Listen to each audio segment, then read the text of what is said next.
Yeah.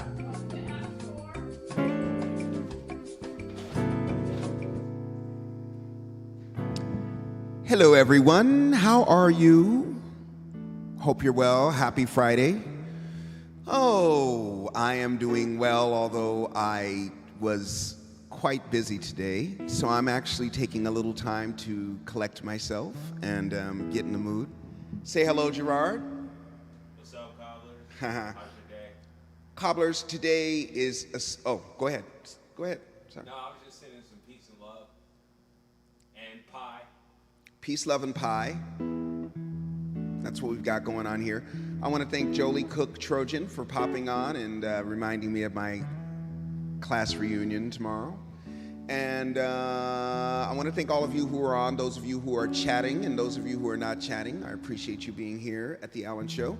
And so now we're going to sing our theme song, which we sing every night, well, almost every night. And I would definitely want you to join in with us, because it's going to be a wonderful, wonderful, wonderful thing for you to have in your memory and remember the words of this song. Okay, so here we go, Cobblers, everybody together. Well, if you say you want to be happy, then just be happy. If you say you want to act kindly, then my name is Alan from South Los Angeles, Cobbler District, where there's only peace and joy and kindness. Bad vibes are restricted. Folks are always talking about their light, their peace, their love. We cobblers often ask each other who they're speaking of. If you say you want to be happy, then just be happy like we cobblers do. Like we cobblers do.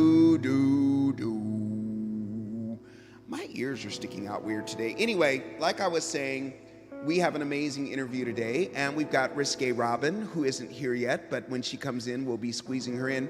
We are really proud of the fact that last week we celebrated 100 episodes, as you can see on your, somewhere here on Twitch or whatever. We are on episode 107 today, which is significant because everybody knows how much I love the number 7. And it's hard to believe, it's almost like a dream. From where we started to where we are now, and I can only imagine where we'll be. So thank you, all of you, for supporting the Allen Show, for being there for us. Those of you who are regular chatters and those of you who are more of our just watchers, thank you so much for participating and being here with us, and for all of the wonderful messages and calls and people, just all your well wishes. I really appreciate it. I really do. Okay, this means a lot, this opportunity to share what's in my heart with all of you each weeknight from 7 to 8. And then sometimes we stay longer, so that happens too, all right? Before we get too deep into the show today, I want to take out a little time for sacred space, and that means that we think about what we do to calm our spirits down. It's been really, really hectic. Things are starting to ramp back up. Everybody's busy, busy, busy, busy. Those that aren't busy are worried because they're not busy. Let's take a little time out right now to just go into ourselves, and so we're going to take cleansing breaths today. We're going to do 7 seconds in, 5 seconds out, 5 seconds in, 7 seconds out, 7 seconds in, 5 seconds out, okay? All right, so let's take some time out to do our healing breaths, okay? 7 seconds in.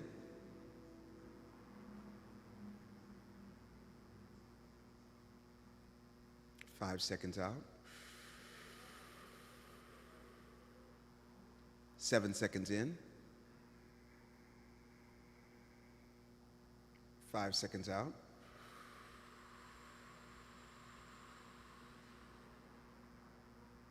And 7 seconds in.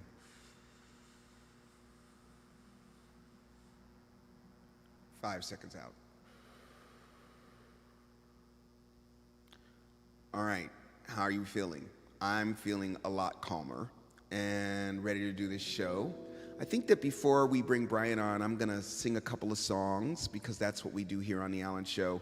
The person who is doing the interview with me tonight played a very significant role in Gerard and I's career together. One of the first things that happened was Brian had organized this huge community talent show out in Riverside, and Gerard performed, and I drove all the way from LA to see my little brother perform at that, and then he won. Gerard won, of course, and then Gerard, Brian, and I ended up working together for what? 5 years? Like 5 years we worked together. Brian managed us, and we managed to drive Brian a little crazier, but he was already crazy, so it didn't, nobody really noticed how much crazier we drove him. So, but Brian has been a friend for many, many, many years now, a very close friend, and I'm super excited for you guys to meet him. But he was involved with our music, and so we're dedicating these songs to Brian because that's our guy. So, why don't we do Brother to Brother? Now this song, as many of you know, I have written probably 3 sets of lyrics for this song, and I can't decide which ones I want to go with, but they will, of course, I'll have to make final decisions before I record the final vocal. So, but for now, if you hear me going loo loo loo la la la ga ga ga, that's because the lyrics aren't I haven't chosen the lyrics yet, so.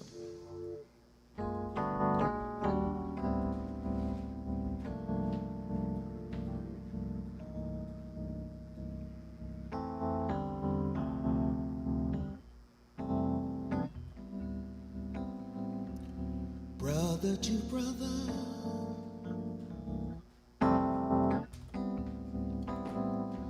magic and love. Hello, hello? Sorry, ladies and gentlemen, my mic is sounding really weird. Oh. Magic. There we go. We've got these personal mixers here, which are interesting. Okay, here we go.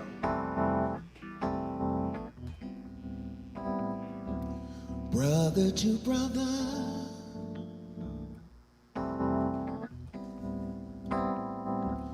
magic and love,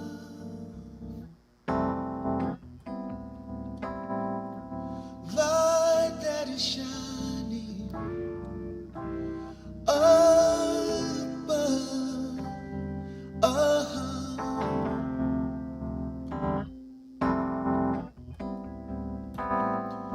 You are my answers,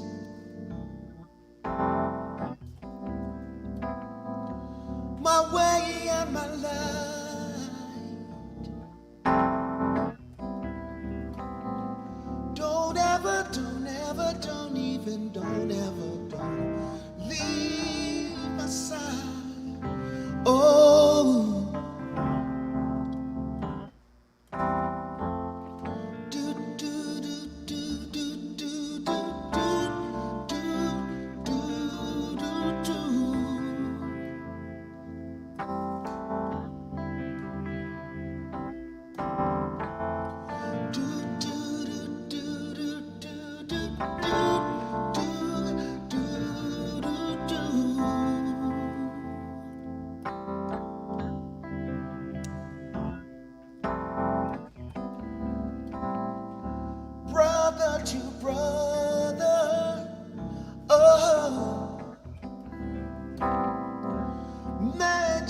love, oh baby. Like that is, like that is, like that is, like that is shining.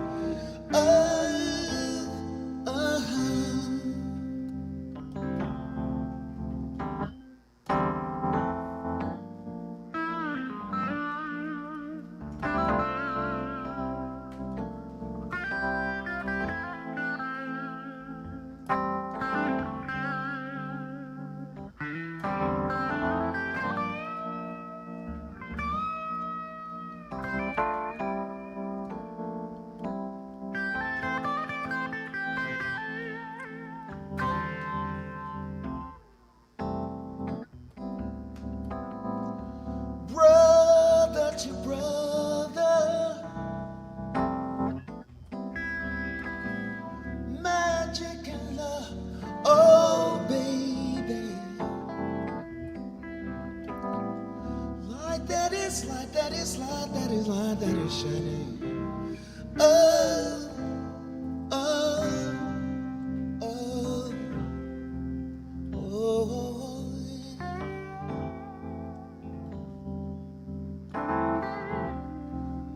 Oh, brother to brother, oh yeah. Oh, brother to brother, oh yeah.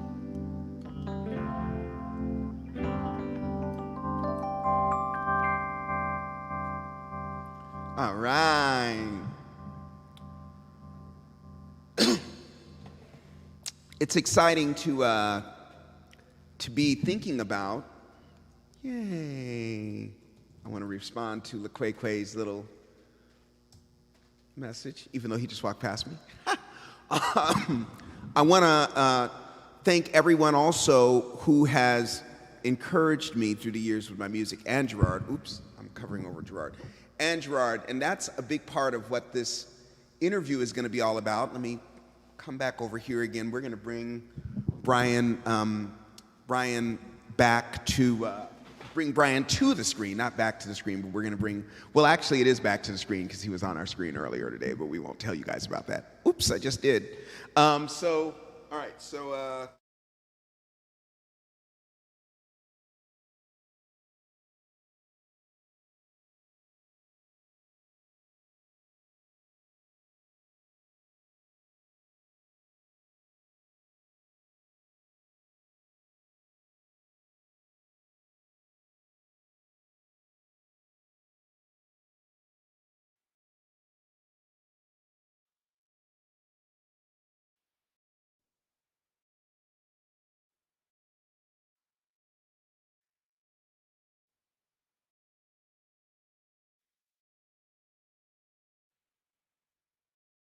Wow. You talk about me? Uh,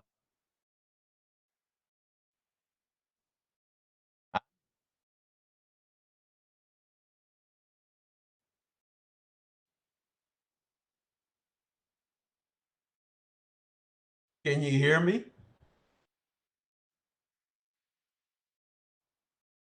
I'm sitting here watching you. Well, I'm sitting here on TV. I think it says you. Yes, I am. And I have the microphone on. Am I supposed to hit and I see you. I see me up in the corner and I see you right in front of me.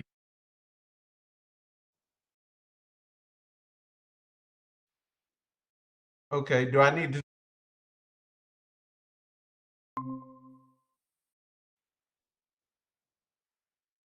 Oh, you can see me? You got me? cool. You can't hear me?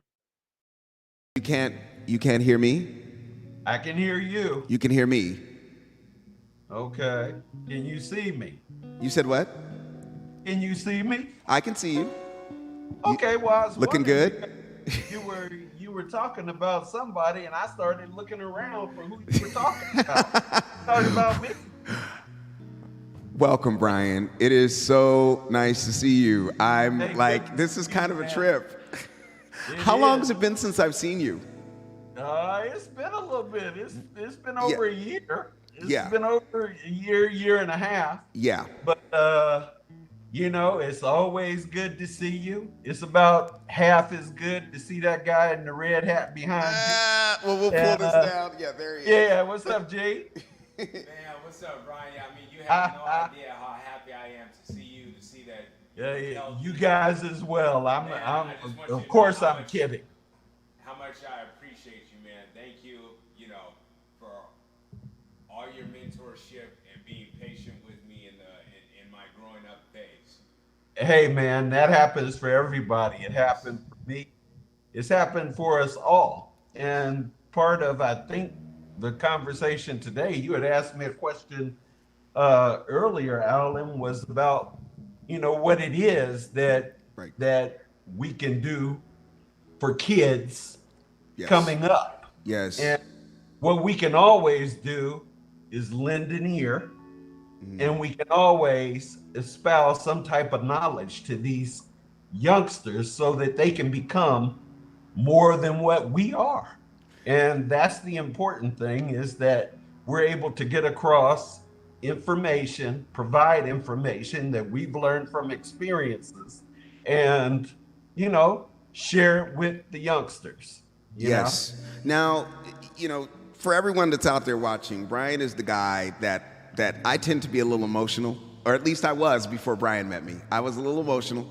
And so when I would be running around with my hair on fire, and I actually don't even have any hair, so I would be running around with my scalp on fire, Brian would just be like, stop.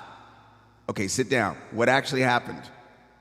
That ain't nothing. Shit, what you need to do is this over here. And you just, like, teaching me how to not be so reactive, which is something that, I got part of it from meditation, but it's through friendships.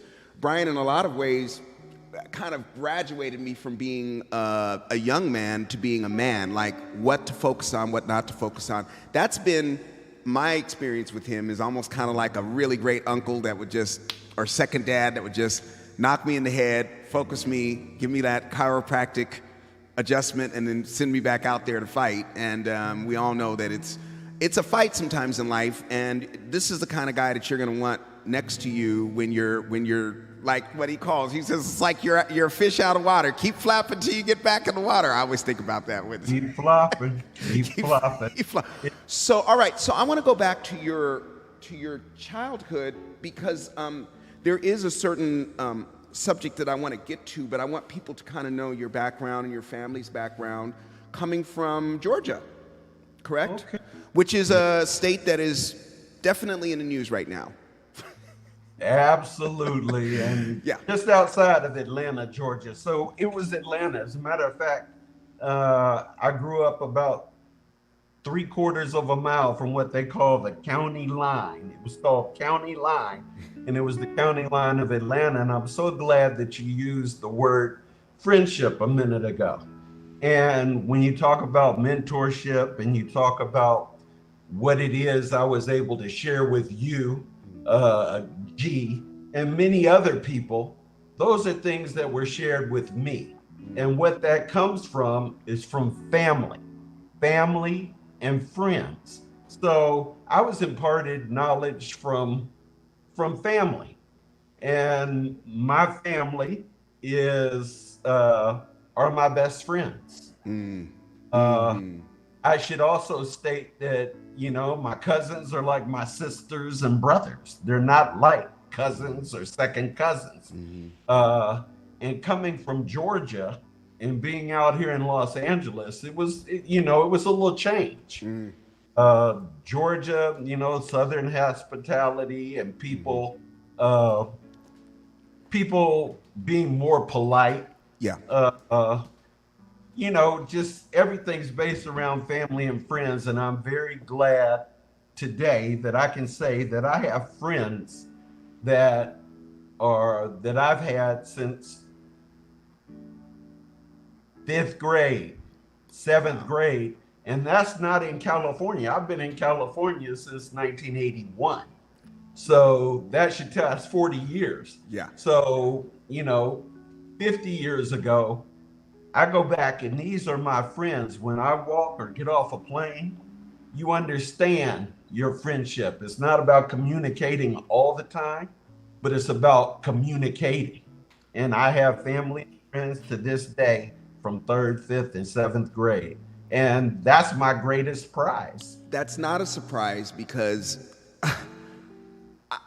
anyone that knows you, and I do run across people because you were very active in the entertainment industry for a while in your career doing things, and it kind of there behind the scenes, and everyone that I know that knows you, when I say Brian Turner, a smile comes to their face, and they always say the same thing: he's a great guy, he's a great guy, he's a great guy. I know that there's probably people that have a different story, but for the most part, my experience, yeah, right. I mean, it's you just are a salt of the earth guy. I only really know of only 2 huge transgressions, which we will not go into on this.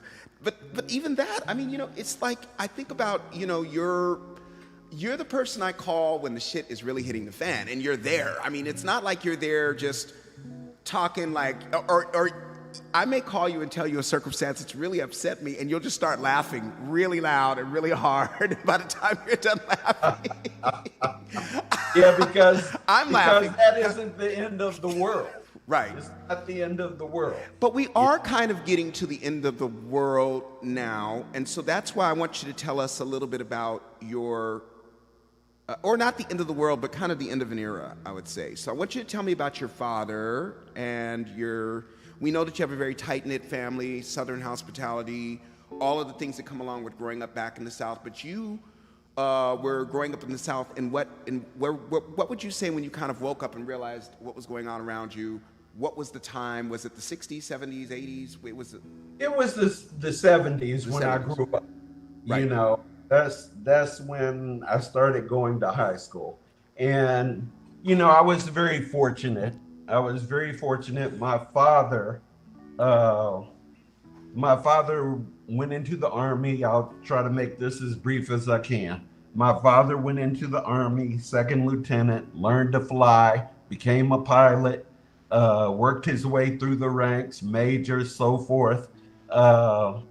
He stayed in the service. He became a lieutenant colonel at Fort McPherson, head of the 335th Command Group.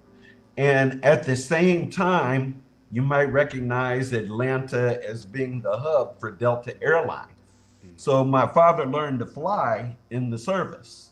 And he did that, of course, because he says they gave him an extra $100. So that's why he learned to fly. Wow. And they didn't necessarily let black people eat with white people in the officers club. So he said he used that time for more flight time. He wouldn't go bring his lunch, him and another guy. So he got through flight school pretty quickly. And he became he became a 2-star general in the Army Reserves. And he also became the 4th black commercial airline pilot. So I can remember the days of going over to Atlanta Hartsfield International Airport, and people were handing him, because he had on a uniform, they were handing him their bags, And I remember a flight where we came in and we happened to be on the flight, and he actually grabbed a bag and he set it down at the curb, and the person went to pay him. He said, "Oh no, no thank you, but you can help these sky caps here. I just flew the plane that you came in." So wow. So what I wanted to say so much about my father is that I was very fortunate because it created a safety net for myself and my 2 brothers. We lived in a pretty decent area. And as a matter of fact, most of the kids, I joke with some of my friends, most of the kids that were bused into school were white kids. We belonged there. When we moved in, all the white people started moving out. But we lived across the lake from Don Clendenin, who was a baseball player for the Mets. We lived across the lake. My best friend's dad was a judge. The head of M&M Hair Care Products lived right up the street. Hank Aaron, the list goes on. Jim Mitchell, player. So just to jump in, you're in a neighborhood. This is kind of because this is back in the '70s. So this is kind of the beginning of the black aristocracy movement, almost, as it were, in Atlanta. I don't want to call it aristocracy, but there's a certain kind of black society that you have in places like Atlanta that you don't have even in California or other places, because there's such a strong block of black powerful people in that. I'm glad you mentioned that, because no, this is not the Real Housewives of Atlanta. Okay. These were people who were actually doing things. This was Julian Bond coming to the house so that for fundraisers. This is John Lewis. This is my best friend to this day, Billy Borders, William Borders III. His father was chief of staff at Grady Memorial Hospital, the largest hospital in the United States, under one roof. His sister, as a matter of fact, is Lisa Borders, who was the president of the WNBA. So these are this isn't the Housewives. This isn't a lot of that's TV fanfare and show and ratings. Right. These people are real, and they feel me. They went to college, they got their degrees, or they put in the time like your dad did with the extra hours. And actually, because this was the era, this was when we had just finished the civil rights movement. Black people saw an opening for themselves and they were taking it. Tell me a little bit about, we heard about your father, after all that work he did, still people, because he's a black man, expecting him to do that kind of work. And what are some of the other things that you saw around Georgia? We've seen it on TV and things like that, but give me a couple of the memories that you remember regarding racism when you were much younger, things that really changed you. I mean, one thing about you is you have kind of I don't want to say you're cynical, but you laugh at everything just because you've seen it all. You're just like, whatever, Well, yeah. Sometimes it's so sad what you see. Sometimes the way you're treated makes you so sad that it changes you a little bit, Well, again, we were very fortunate, and we were just middle class people, maybe slightly, if you were to talk to some people, a little different, but we lived and we participated in events and things that made a difference for us as a people. And our exposure to, one of the things, like when you said society was getting started, one of the things we weren't around crime or violent crime. And one of the things that I would say different between Georgia and California is I left Georgia at 19 and came to California, and I was used to being in California. My mother's side of the family was here, and of course my father was a pilot, so back and forth. Yeah. I had an older brother and a friend who are both out here at USC, and I wanted to come to school out here. But one thing that you realize, and one of the things that we discussed a lot about people and knowing people and understanding people, is you have to understand that I grew up in Georgia. And I grew up in Georgia in the 70s.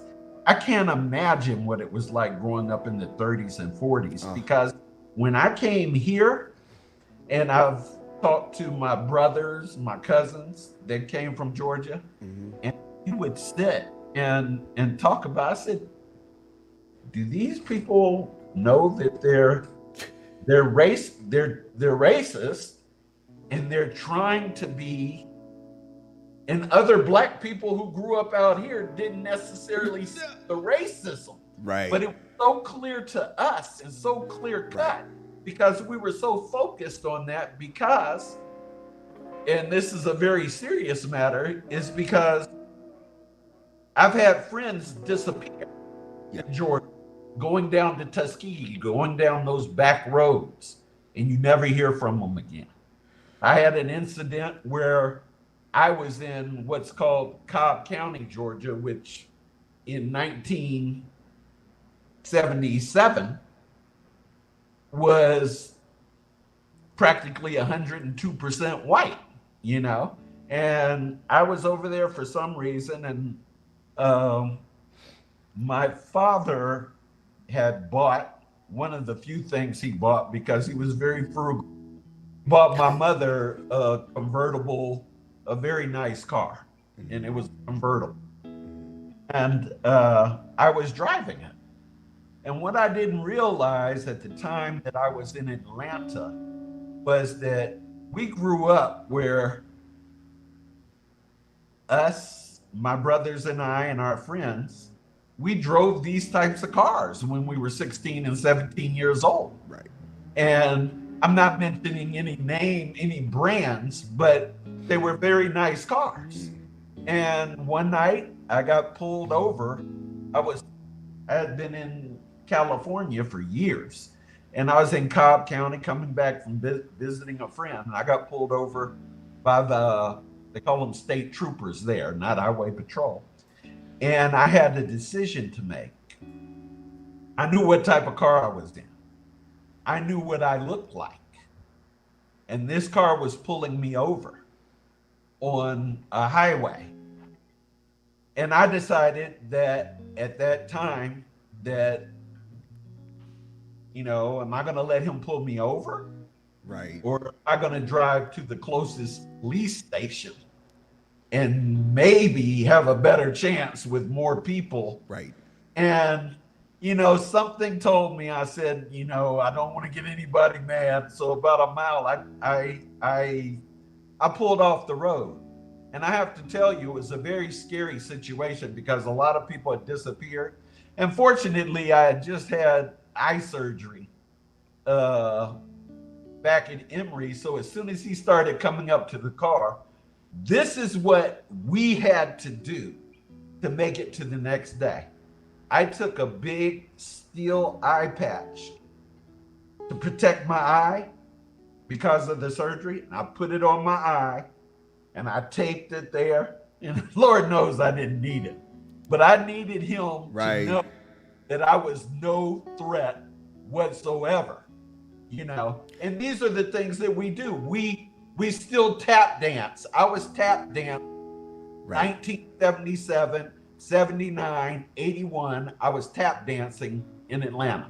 You know, we tap dance so well, especially we black men that are wait, but you know, when you're trying to get ahead and you're doing everything that you Stay can, alive.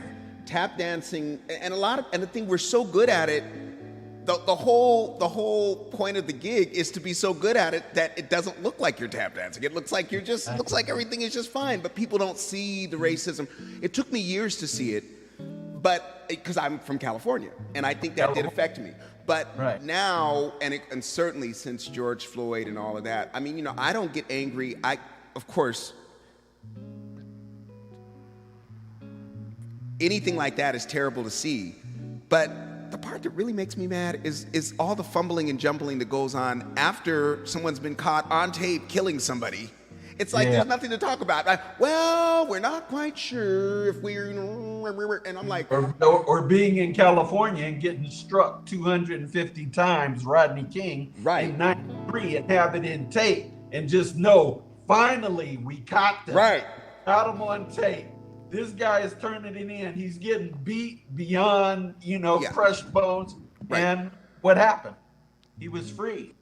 Well, okay, so let's move on, because you came out to California. You did quite well for yourself, and your brother did quite well for himself. You know, and got a chance to meet him, and you've continued. The thing about you that's interesting is that if I were going to give you an archetype, I would say that you are a king or an ambassador, a very powerful ambassador, a king that brokers powerful people together. I mean, one of the people that you introduced me to was Ruth Atkins Robinson, who's become one of my best friends. And what's funny about Ruth and you is that as nice as you are, you guys aren't interested in meeting anybody new at all. Oh, no, that's true. That's true, and it's unfortunate because I'd say it's unfortunate because it probably keeps me away from a lot of people, but the friends that I have that I refer to from 40, 50 that I still have, and you guys, it's been since I've been in California, and when I came out here in 80, I have less than 10 friends. I have a lot of people who I'm friendly with. Right. But I have less friends that I've passed 40 years. And I'm not looking for friends. They become your friends. Right. Well, you taught me. The interesting thing is responsible. This is probably what you're going to say. Well, you said what? The reason I don't have friends is because when you have friends, you grow up in Atlanta and you have friends. Right. If they're truly, you have to become responsible for them. Right. And Lord knows, I don't want no more responsibility. So I'm friendly. I'm friendly with a lot of people. I only have a few friends. Mm-hmm. You have to be able to step in and do whatever's necessary for your friend. Well, yeah. You were the one that taught me. And by the way, Brian, we're having a little bit of there's a little cutting in and out. I don't know if there's something you can do with your mic or something, but it's cutting in a little and out just a little bit. But we are, you're the one that taught me about how to kind of vet your friends. Because you were like, one day you go, you know what, Alan? You go, wait a minute.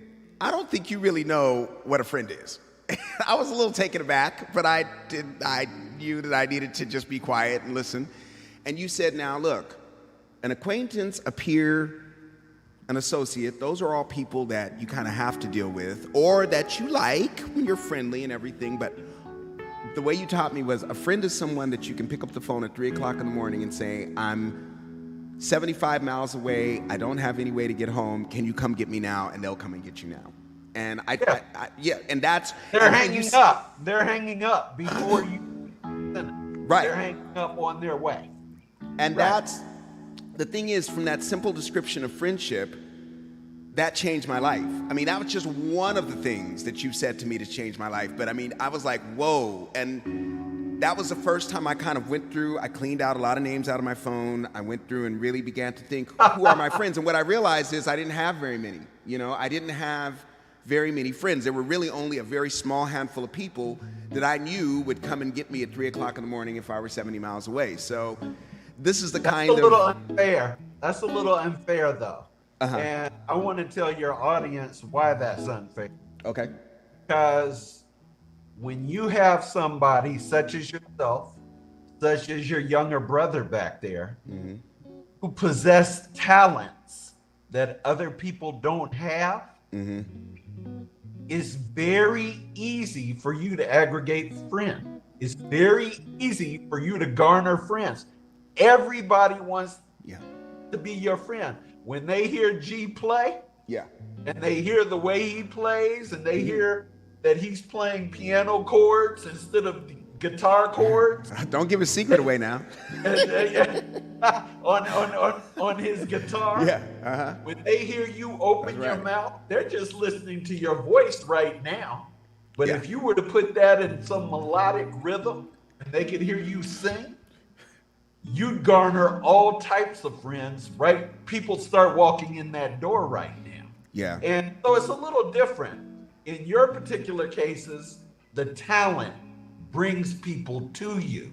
And you have to be very careful on where that talent, what it brings. Whereas somebody like me, they look at me and they size me up and they say, oh, well, okay. Yeah, he brushed his hair. He combed his hair today. Okay, his tire flat. But they don't, when they hear your voice and they hear him play, it's a whole different animal. You've seen you're one of the few people who have gotten to see that up close and impersonal because you were managing me, and we did many shows together, and then you saw me when I was on the road with Lenny Kravitz as well because I was kind of dipping in and out of that whole world. Remember the Staples Center backstage? Everybody was at that show. My God, it was that backstage was just like a red carpet. Selma Hayek was there. Everybody was there. You know what I'm saying? Well, and I hope we're not all over the world nationwide, because why were so many more people there gathered around you than Lenny Kravitz? Well,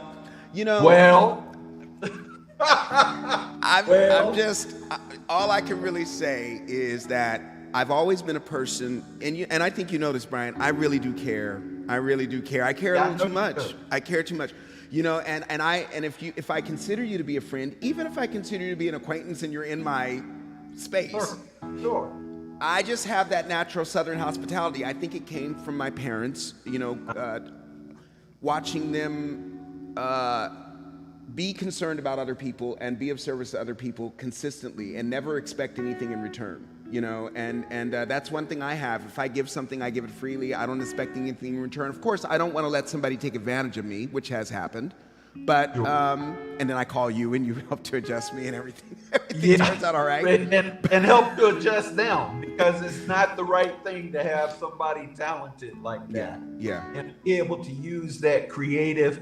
You have that creative mind, and a lot of times that creative mind can take you a lot of left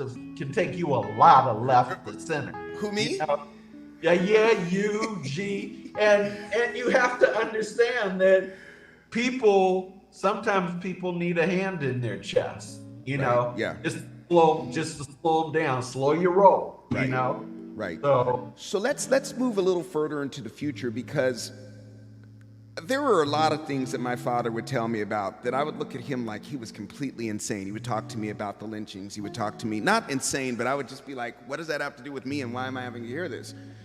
And then now what is hitting me and what's hitting so many people is that we're watching the same things, but we're watching them in a different way. Like, take, for instance, I'll give you an example. In the 20s, in the crash of 29, the food lines looked like a bunch of people lined up down Madison Avenue with little tin bowls to get a. Now it looks like huge parking lots at Dodger Stadium with boxes just being put into people's trunks, but they're still the same thing. They're food lines. You know what I mean? So are we seeing race? I mean, like what you see on the news now, going all the way back to Charlottesville, where we did have. Well, you grew up in a state where Confederate statues were up quite a few places, I'm sure. Does this matter? Does this matter to you that those statues are removed? It really matters to me. Okay. Because just like you, and that's where we are a lot alike. Mm-hmm. I don't have the creativity that you have in your little finger. But what I do have is a caring bone throughout my body. And what I tell you is that, yes, it hurts me that those things exist, but it hurts me for a different reason than you might think. It doesn't hurt me directly. It hurts me that our kids are influenced in this way. And Trey, I tell you, in high school, in the 70s in high school, we didn't learn about the Civil War in Georgia. We learned about the war between the states. It wasn't called a Civil War. These people that they're praising, the statues and all this stuff that's happening, these are people who were traitors. These are people who lost the war. Right. These are statues that went up after the war to scare black, not that war. We're talking about in the 30s, 40s, and 50s is when these statues went up. They went up. Wait a minute. I had no idea. This is really interesting. I had no idea that those statues went up so far after the Civil War. Oh yeah. Those statues were purposely put in place as reminders to us what could happen. Those lynchings that happened, though, that was fear.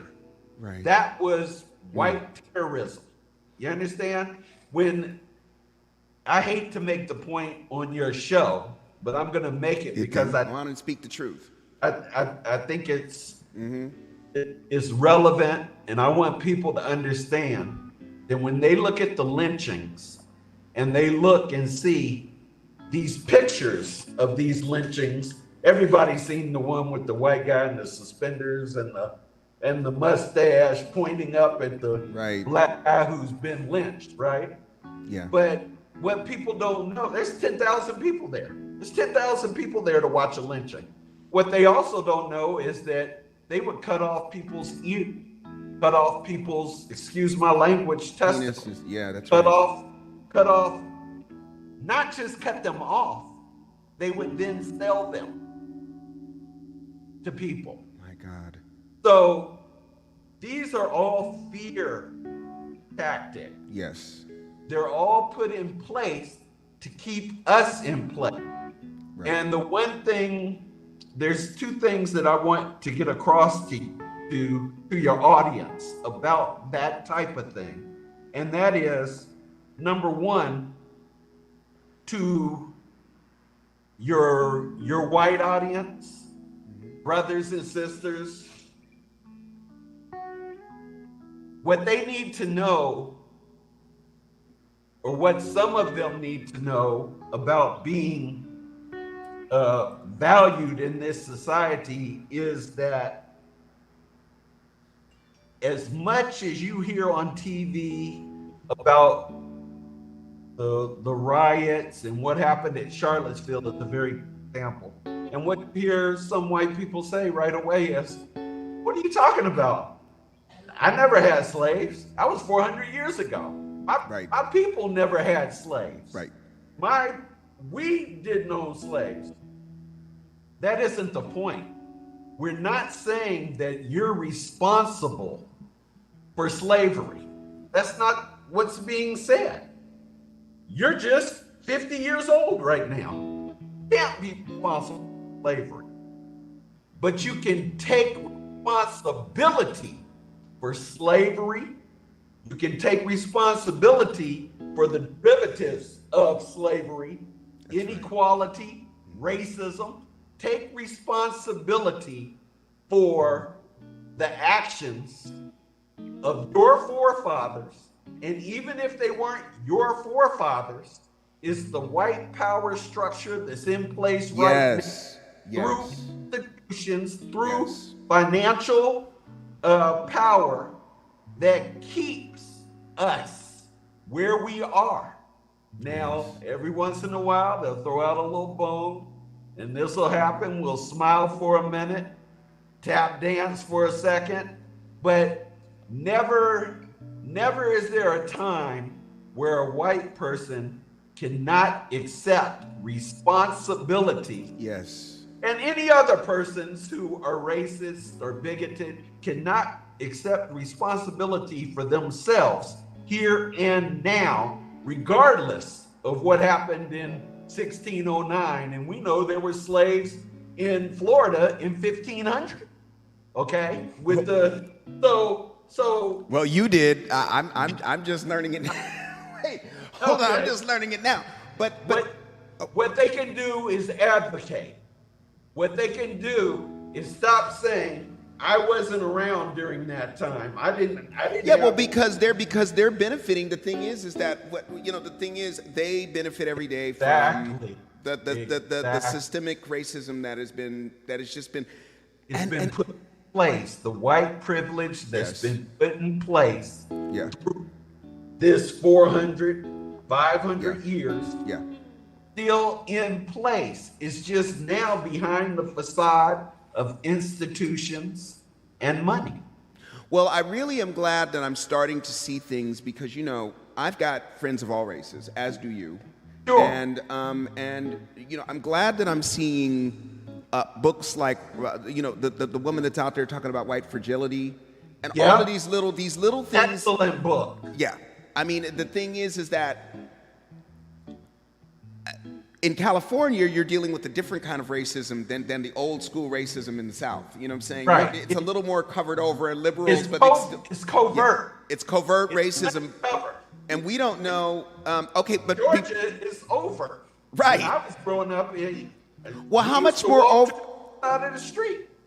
My father talks about that, how if a white woman was walking one way and Yeah. you saw her, you'd have to step off the sidewalk and let her pass before you, and if you didn't, you could get into serious trouble. That's your father in the 50s. I'm talking about in the 70s. If you saw a Really? group of white, yeah, because it wasn't that we were going to jail or anything like that, but it was potentially going to be a fight. So You know- I want to acknowledge. I'm sorry, Brian. I want to acknowledge Tina Robinson, who is now in the chat, who worked tirelessly with Coretta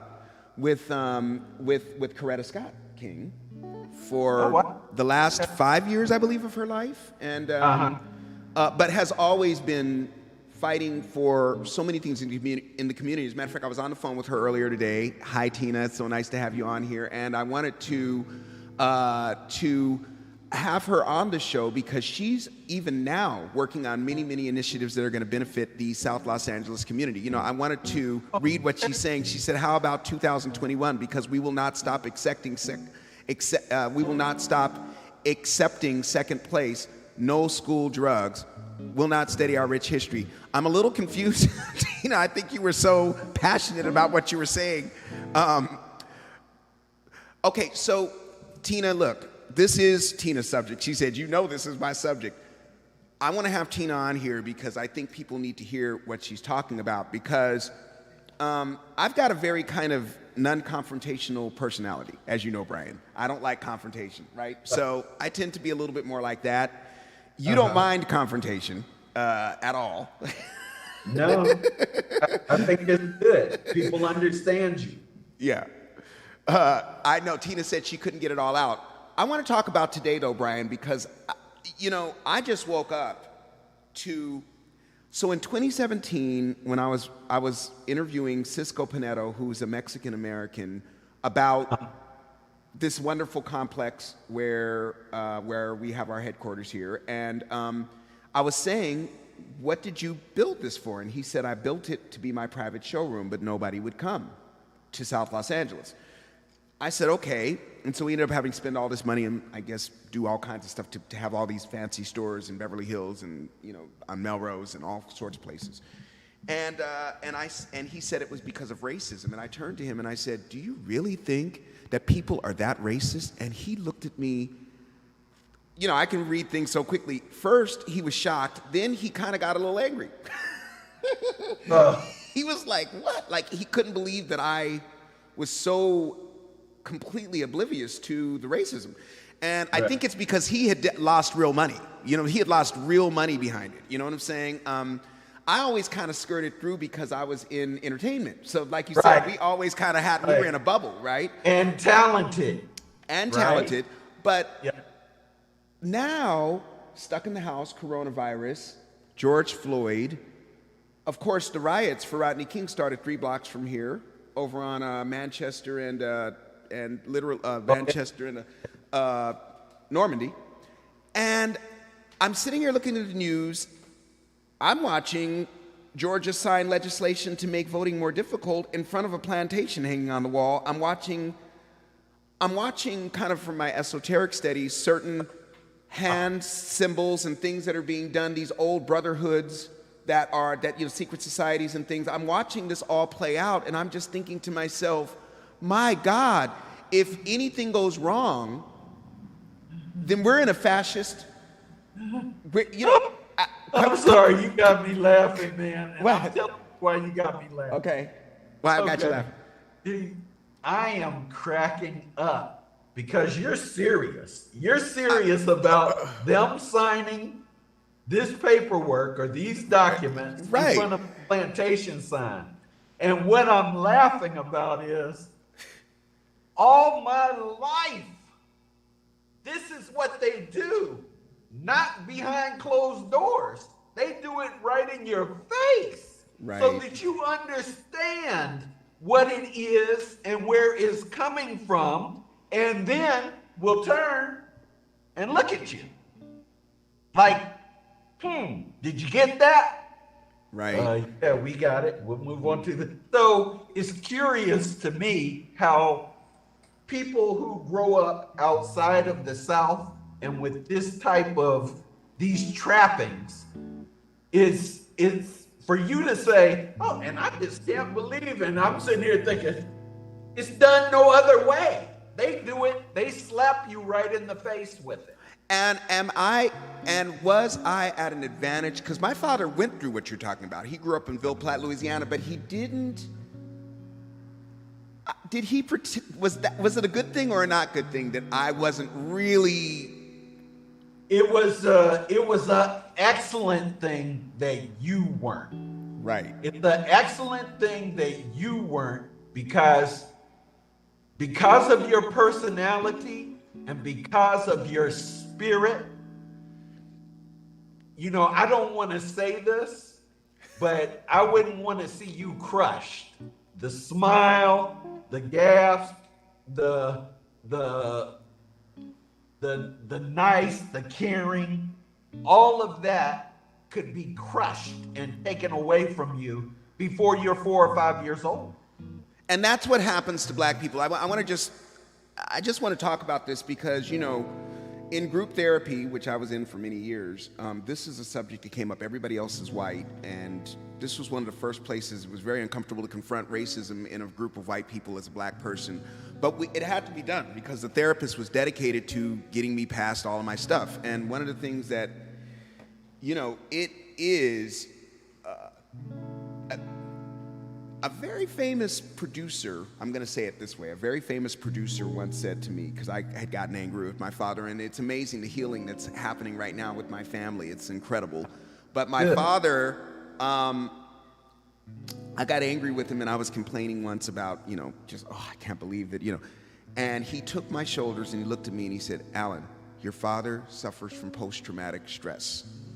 The same way that everybody that's black from the South that grew up in Jim Crow is suffering from post-traumatic stress. And the only way they can get over it is to go to therapy because it's so terrible what was going on back there. It was like being actually, he described it, he said, and you know, when I think about the stories my father told me, it's like actually being in a horror film, right? It's like being that scared almost all the time, except for when you were in amongst your brothers and sisters. If you were around white people, you were really terrified, you know? Yeah. And terrified when you weren't amongst your brothers and sisters and your family. You were terrified for them out in the street. We talk about those stories we tell our kids when they get to driving a car or being here before 11 or the lights come on or you know what I mean? We really have to, that isn't a myth. This happens. I have 4 sons. 4 sons. And not only did they get to talk, got to talk every time they walked outside the house. Because more scary than anything else in this world to me was one of them not coming back to see their mother. And I had an experience, and of course to me, but just think of what would happen to her. I had an experience where one of my sons who was Ivy League college, Right. which is the #1 rated college in the United States. And fortunately, I'm gonna say fortunately, was shot 4 or 5 times with rubber bullets. But that's only because he was at that school. When I think about kids in South LA, and I went to my father's inauguration in Atlanta when he became a general. And I thought about and spoke about, and I realized how privileged even we were. Because when I look at these kids in South LA, we went to school. Right. We drove nice cars. Right. We did this. We did that. We played baseball with Hank Aaron's sons. There was so much stuff that we did that we just took for granted, you know? And I thought about them telling these kids to pull themselves up by their own bootstraps when these kids don't have the proper books, don't have all the books. And not only that, they had to protect their sisters from being assaulted. They were being assaulted. You had to dodge bullets between here and school. And in the 80s, you had to do those three things and avoid crack cocaine and trying to make money. I have an example of an older gentleman who was given a record back in the 60s. They used to take kids who were 6 years old, 7 years old, and ask them their name and write them down and ask them, hey, you been in trouble yet? And they write them down and give them a record. They start their record at 6 and 7 years old. You understand? Policemen. And I hate to say this, black policemen too. Okay, That's so a whole subject. Oh my God. So we're gonna obviously have to have you back on again because this is amazing. But I want to ask you about, because here, you know, we have a little thing that we call Cobbler Town, and it's a place, it's like a safe space. And Robin, I know Lady Robin is here, and we were gonna do Risque Robin, but I hope you don't mind. Okay. Okay, yeah, because no. This interview is, I mean, it's amazing. We usually do it. Before we end, though, I do want to introduce Brian to Robin. Of course. Yeah, of course. So, Robin, I want you to meet Gerard's fiance. Brian, this is Are you serious? this is my fiance, Robin. Hello. Hey, Robin, how are you? I'm It good. is Yourself? excellent to meet you, and I just must say, and I'm gonna say it, I hope everybody's listening right now. He did way better than you did with him. Okay? He did way better. I can see that. So fantastic. Very nice to meet you. Nice to Gee, meet hey, you you ain't so, hey, I'm gonna give you 10 more points. Yeah. You He moving did up good. the scale, G. He did good, Brian. He really did Yeah, good. he did good. I can yeah. see that. Fantastic. I'm proud of you, man. And I'm proud of you. I'm going to be sending you an invitation. We're getting married in Jamaica on July 7th. I'm waiting on it. Okay, I'm yes. waiting on it. All right. Well, very good to meet you. Likewise. I don't know how he tricked you, but very good to meet you. Nice to meet you, and I really have enjoyed your interview. It's touching Yeah. home to a lot of people. So this is really good that you're Yeah. spreading the word. Yeah. Oh, well, good. Thank you. You're welcome. Thank you. Before we end the interview, which I really don't want to do, but I don't want to go too far because I want to have you back again, and I almost want to have you and Tina on here together because there's so much to talk about on this issue. Living here in South LA, I think also one of the things that's changed is I now live in South LA. I've been living here for 10 years, and looking at the way that there are so many people that are suffering and wanting so badly to do things and doing things that I can, wanting to do so much more. What's just very quickly, what's going on now? Because there's two scenarios I see. I see the scenario of, I see the real prospect of black people of minorities really kind of, I feel like we might be able to turn the page on a certain kind of, I don't know what's happening right now. What do you think is happening right now around this issue of racism? Is this another fake out like what we saw, like we got Obama and we were dancing in the streets and then boom, here comes Trump. And it almost looked like we went backwards. I don't know. Yeah, we did go backwards. So how far backwards? So let me ask you this: how far back did we go back? Because you would We went know. all the way back to exactly what he said, make America great again. That's where we went back to. You have people out here punching out people. You got them punching Asians. You got them. Listen, he's created the most chaotic time that I've seen in my lifetime. And I've never seen anything like it, and I certainly haven't seen anything like it where people get away with it. They're encouraged to do more and more. Okay, but now it looks like we're past it. Like, what? Not past it, but it looks like we're past the Trump. Are we? I mean, that's No, we're not. Okay, we're not. And the reason that we're not, there's two things that I'd like to express to you and to your audience, and that is that we Black folk, Asian folk, we need Mexican folk, Hispanic folk, everybody but the power structure. We need advocates.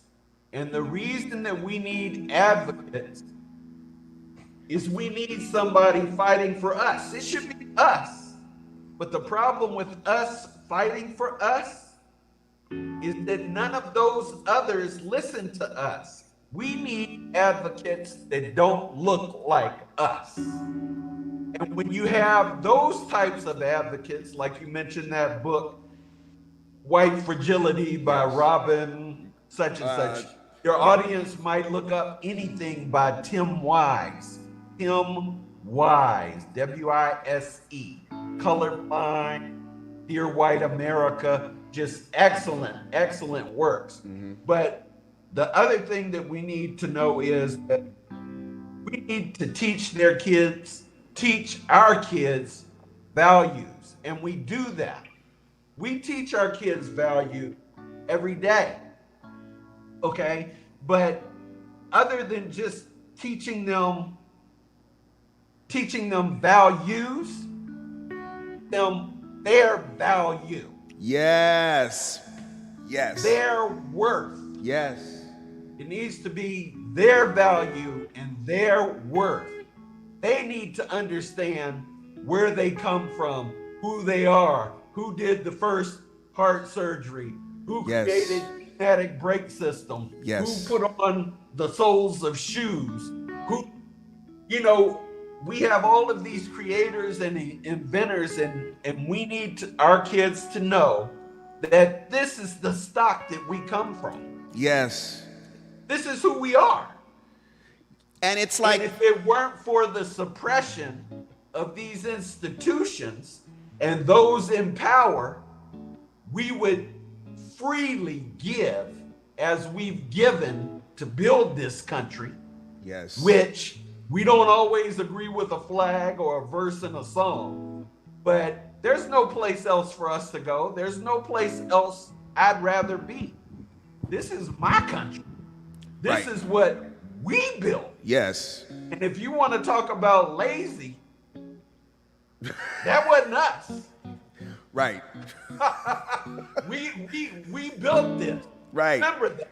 Now that's not to take away from our brothers and sisters who are architects of the system. Right. But it does, they need to become advocates, and what they would find in us is allies. They don't need to fear us. Right. We've always given. But they're not, but I don't believe they do fear us. I've come to a conclusion. I think they're fearing themselves. I think people fear themselves. And I think if you entertain cruel things, then you're setting yourself up to be a fearful person with a very your energy on the inside is going to be very uncomfortable.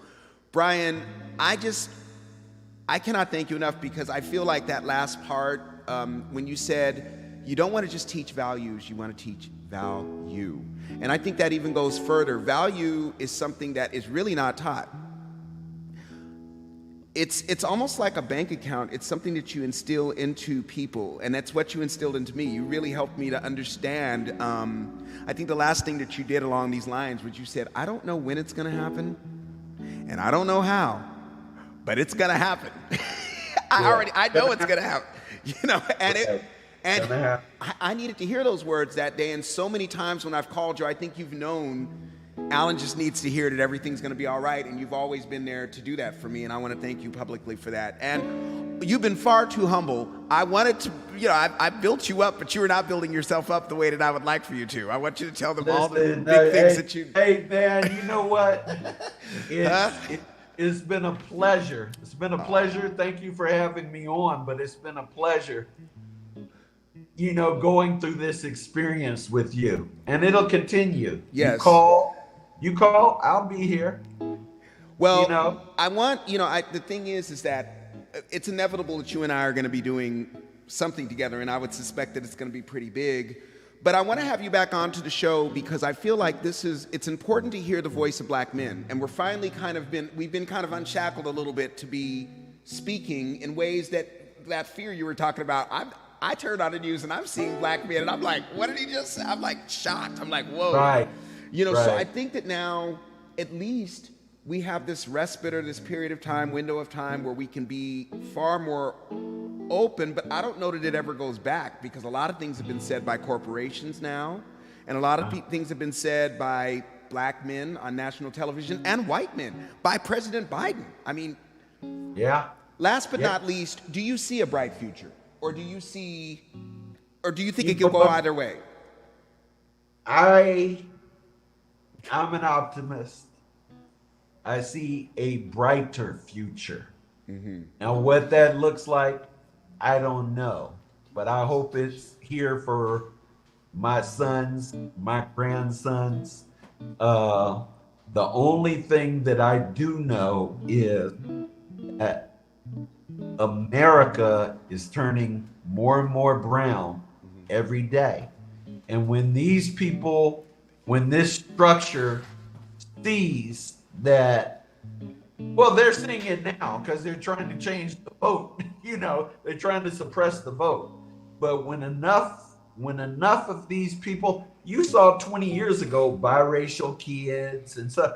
And then one day I looked up and there was a Cheerios commercial with a black man eating Cheerios and a white wife came in with kids, and it just shocked me like unbelievable. So these things are happening. Right. These things are happening, and when you see grandfathers starting to carry their granddaughters, and you see white grandfathers, white grandmothers with biracial black children, it's going to change because those children mean more to them than those other white people who are sneering and staring. Okay, this is the last question, and I promise, and then we'll get you back on here. But I wanted to just ask you, I saw the documentary on Charlottesville, and I saw a lot of young white people. I saw a lot of young white men in that group. Is it just a small group of people now, or is racism as it's been going to just keep going? Racism is not going to keep going. You know why? Why? Because it's dying off with all of those who need to die off in order for it to disappear. Yeah, you saw a lot of young white people fight. You know why? Because they go to school with some of those kids. Some of those kids are their friends. Some of those kids are better friends to them than their parents or other white kids. You understand? So that's why you're seeing, it was glorious to see so many white people participating. And I specifically am saying white people. Yes. Because there's Hispanic people, there are Asian people, but white people, because the only thing that'll change a white mind is another white mind. Yes. Right? Because they sit at the top of the food chain. And why should they listen to anything or anybody else? So I'm going to reiterate that book, White Fragility by Robin DiAngelo. Yes, DiAngelo, yes. All of our white brothers and sisters get that. Yes. Everybody get the books. Anything by Tim Wise. He's a white guy, Jewish guy, grew up in Tennessee in the South. Anything by him, and of course, being in that, who was it? Ibrahim Kendi, the anti-racist book. You know, we're gonna put these links up. I want to put these links up on the on somewhere for us because it's important. You know, I mean, I haven't avoided it, but it's such a such a, you know. yeah, it's blazing. It's blazing hot, and it's been blazing hot. I would have fun with it. I'd walk into AA meetings sometimes, and I would just basically take over. I'd take control of an all-white room of 300 people by talking about what happened to my father or something, and then everybody's flooding to you afterwards. Oh, I loved your share. Try to like get away from the uncomfortable feelings. You know what I mean? But are we okay? So this is the last thing I'm going to ask you, and I know I said No, that before. it's not. But let me say this before you ask me. All you brothers and sisters who want a little more heated, a little more excitement in your reading. Toxic subject. That's right. Get the autobiography of Malcolm X. Yeah. Well, that is by far, and I have to say that White Spike. people should be reading that. They ought to understand Right. what it is that we go through, what it is, how it is we come about, how it is that we have to struggle and fight. You know, just like Barbara Bush said when there was a flood, and Kanye West said George Bush hates black people. And what Barbara Bush said, well, it was flooded, and you know the Ninth Ward, you have friends down there, everything was flooded out. And the first thing she said, well, what's wrong with them? Why don't they get in their cars and leave? Because they don't have cars. Right. Because they don't have gas. Well, you know, I was down there with They don't Trombone. know you. I was down there with Trombone Shorty right after it happened. Yeah. I cannot describe. I was with you. Oh, that's because right. We saw the water. The water levels were up on the graves that sat up on the buildings. The water level. I'm just thinking about Oh that. my God, that's Yeah. right. We were there together in New Orleans, and I remember him saying, "Do you remember him saying, you don't understand? 50% of these people were born. They don't have a birth certificate. They never learned how to read. People call them porch monkeys, but that term amongst black people, that's what they're describing. They're describing people who have no papers, they could die and no one would even know. I said in 2000, what was it, 2004, 2000? I said in 2000, I was horrified. Oh, Katrina was, yeah. We were there in 2005. NFL was coming back. I was completely stunned that he said that there were that many people that had no, it's almost like, I don't know, that hurt my feelings. That really hurt my feelings. Hey, G, right after he said that to Alan, right after he said all that, he sounded like Socrates, Aristotle. That's the way he talked on this subject matter. And as soon as he got through saying that, he said, man, shit, let's go get some Popeyes. He said, let's go get some Popeyes. Yeah, Trombone Shorty, God bless him. Shout out to Trombone Shorty. We love you, Trombone Shorty. And we're gonna. We're still gonna do something with that track one day, because that's an amazing track. I listened to that track. We did a big thing for that Brian put together for Trombone Shorty and myself and Gerard, and we did this big thing to raise money for Katrina, and it's still out there. I got the CD. Healing Points of Lights. It was 1,000 lights. Something was on the album, and then the institution, it was under Bush, and then they stole all the money from the. You didn't know that part, did you? 1,000 points of light, I think it's called. So you know what? You can only what you can do. Right? They stole the money. Wait a minute. They stole all the money. Ain't that a blimp? They stole all the money. So at any rate. Oh my God. Okay. Wow. At any rate. Yeah. Oh, all right. So look, we're gonna have you back on because I want to talk about all the big stuff I you've get done. paid next time I'm on. I'll cook you dinner. No, Oh I'd wait, rather have Robin said she'd cook you dinner, and trust me. Hey, done deal. So Done deal. I'm there. Brian, I can't tell you how excited I am that you and Tina were both on this, because you guys both have seen it and done it and know it. You know, the thing about being black in America is that it's at the same time extraordinary, and then on the other end, it can be very. It keeps you. You're constantly having to be on guard over so many different things. It's just people don't know why we're so interesting. It's because God. Hey, you said it's extraordinary. What did It's you just- extraordinary to be a black person because of the level. I don't know. There's something. You said on one end it's extraordinary, And then on the other end, it can be on very. the other end it's dangerous.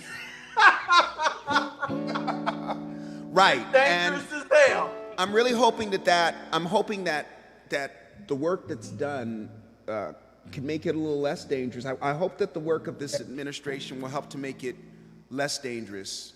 I hope so too. I hope so too. I'm pulling for America. Yes. I'm pulling for black people. Yes. I'm pulling for all peoples.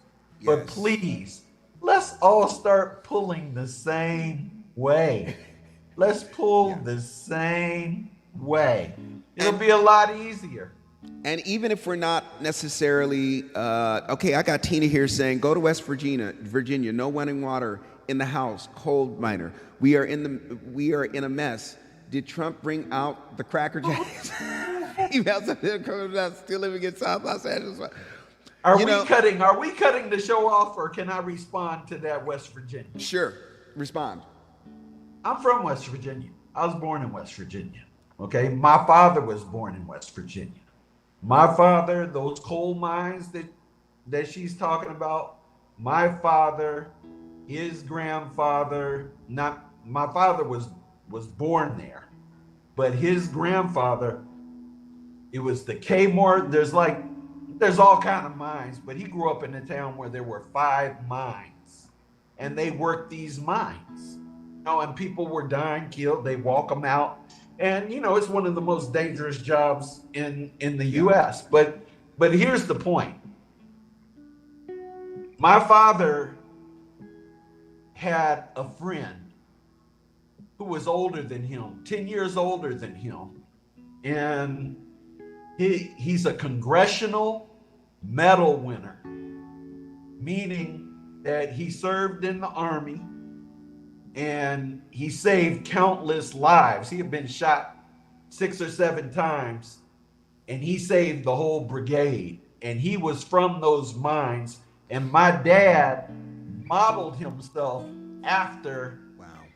I hate that, and I hate that I cannot remember his name right second. But he modeled him, Jackie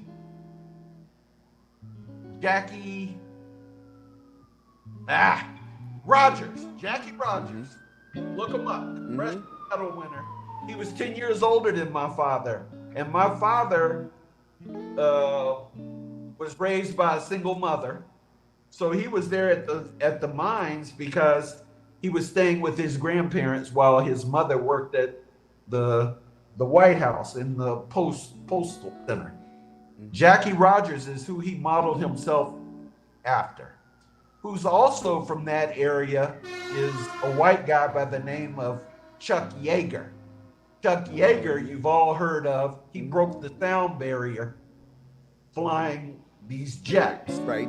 Father saw a film, and that's what he wanted to do. He wanted to fly. Mm-hmm.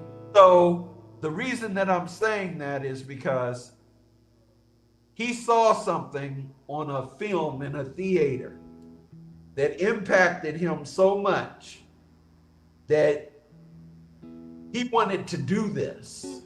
Jackie Rogers was an example to him because he was 10 years older and he was an athlete. He was a straight A student. He wanted to be like him. And that's what happened. He followed their model.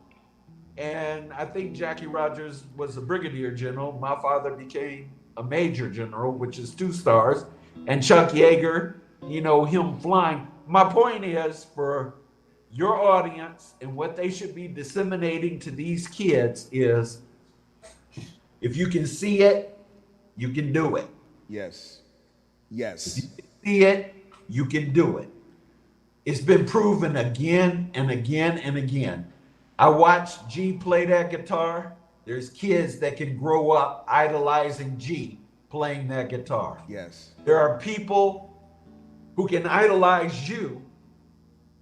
Unfortunately, they're not going to have the voice that you have, but there are people who will idolize you and want to emulate you in some way. They might not have the voice, but they might have the creative juices to write all those songs.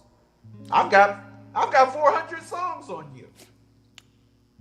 Look, and these songs will be heard by the world. I was gonna say, Brian, that, you know, speaking of that, and this is a great way to end in that, you know, I think that a huge part of who you are and who you've been for me is a mentor, and you're just a natural mentor. And you know, just like your father wanted to be like all these guys, I catch myself saying things, doing things, acting like you, and I feel good about that because it's always been a good thing. You've always been a good thing, and you mean the world to me. So thank you for. Hey, I love you guys. Love you too. You guys are good spirited. Yeah. Good people, and okay, you know, wait, Brian. I just can't say enough. Before we go, I've got so many questions from Tina, and we also had I'm My Worst Enemy on here. I want to acknowledge him. Thank you so much for coming on. Who I'm going to be on Sunday. I want to promote I'm My Worst Enemies. He's going to be doing, why don't you put a little something in there on Sunday on racism, and we want to support that. And you know, I should have had this in front of me, I'm My Worst Enemy. I'm My Worst Enemy, while I'm reading all of Tina's comments, which I want Brian to hear, why don't you tell us about your, please tell us, put that in the chat so everybody will know about it and attend. Okay, so Tina's saying she's from Charleston, and West Virginia? huh? She's from Charleston. She's from Charleston, West Virginia. She was born in West. Tina Robinson. Wait, was that your last name at that time? Oh my God, I'm gonna get trapped between Brian and Tina. We're never getting off this. We're never gonna get off. No, this show. you're not, because everybody in West Virginia knows everybody in West Virginia. Oh, okay. So Williams, wait. You live in Shift Mini Stores, so Mr. Charlie paid you and took all the money back. Williams, okay, wait. When did you leave? When did you leave West Virginia? Did you attend an institute there? Did you integrate the schools there? Do you remember the first black principal, Miss Young? And she said, we must talk. Oh, yeah. Well, she's a little younger than me, right? I don't know. I would, and even if I did, I wouldn't be giving... Ask her, yeah. Ask her, does she know Institute, West Virginia? Institute. Right. What is it? Go ahead. Institute, West Virginia. Her name is Butina Wright, W-R-I-G-H-T. Butina Wright. And she said no, she did not attend, huh? Yeah, Institute is where West Virginia State is. And my family is the Fosters. F-O-S-T-E-R-S. And the Fosters. Yeah, they owned a lot of property and theaters and stuff in Dunbar, and you know. That's your family there? My family is the boss. So Brian, your family's had it going on for quite a while, and then you have it, you know. Okay, well, well, I hate to say it, but some of my family, let's just say there was some miscegenation in my family way back when. So there's a few, again, I hate to say this over there, but there's a few white people in my family from way back. Right. And there's a lot of property and a lot of things that happen, you know. And I'm saying that we are very fortunate, but at the same time, the color of my skin has held me back, put me out, got me punched, got me run over. Just the color of my skin. Yeah. And that was with the jokes and the laughing. Just think if I came in there not laughing, not smiling. Right. You know? Right. Right. People don't know.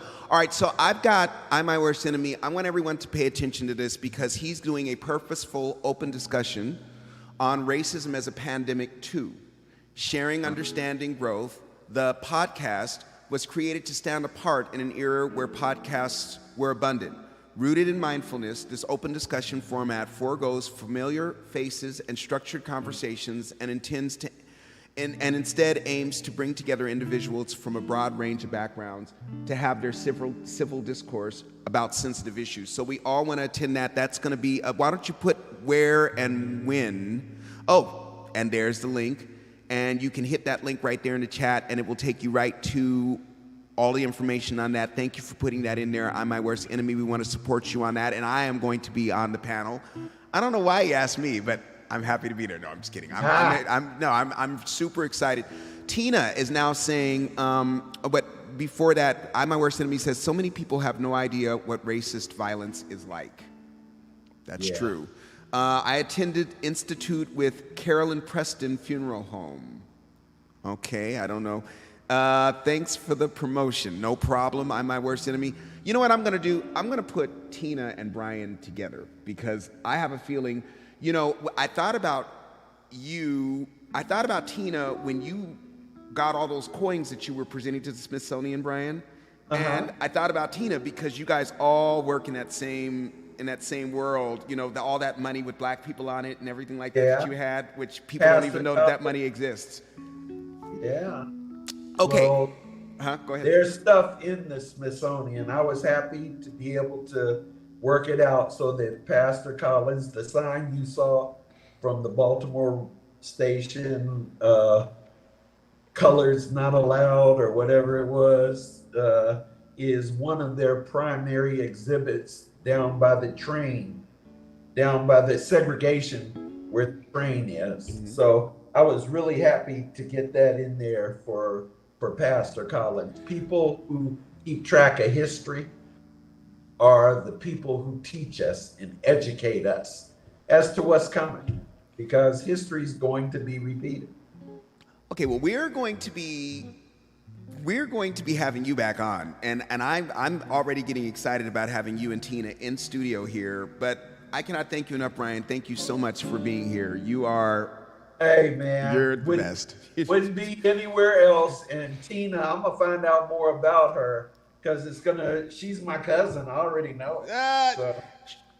Two very important people, not only to me, but to many other people and to the world and to the universe. Thank you, Brian, very much for being here with us tonight. And hey, glad to see you, glad to see G, but much more happy to meet Rob. And on that note, we're going to sing our theme song and sign out for everyone. Don't forget, we're here every weeknight from 7 o'clock to 8 o'clock, but oftentimes we start earlier and end later, just like we did tonight, because this conversation just got a little too good. And so we will wish you a very happy weekend, and we will see you on Monday. Hit it, G. Well, if you say you want to be happy, then just be happy. If you say you want to act kindly, then... My name is Alan from South Los Angeles, Cobbler District, where there's only peace and joy and kindness. Bad vibes are restricted. Folks are always talking about their light, their peace, their love. We cobblers often ask each other who they're speaking of. If you say you want to be happy, then just be happy like we cobblers do.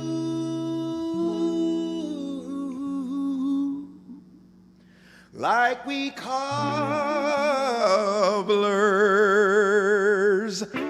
do. Good night, everybody. Thank you so much. Hey, LaQuaque, are you sending us somewhere tonight, or are we just gonna go to sleep or something? I need to know if we're gonna raid another Twitch show. We have been oh, always, he says. All right, so we've been going all over the world. He's been sending us to Brazil, and he's been sending us to China and to Japan. So when you're done with me, please, whatever you do, jump on to just stay with us, and you're gonna fly over to another part of the world, because that's what LaQuaque likes to do. From all of us here at the Allen Show, Have a good night. Peace, love, and pie. Bye-bye. All right, love you guys. Take Love care. you too. All right, Brian. All right, man. You get nobody Boy, can you a lucky something, ain't you? Huh? You a lucky something, ain't you? Dang. I don't know how you came up like that. Take care. Hey, God is good, man. That's all. God is good. All Yeah. right. Good. Take Yep. care, fella. Bye-bye. Please tell Sharice Bye-bye. I said hello. I most certainly will. Okay.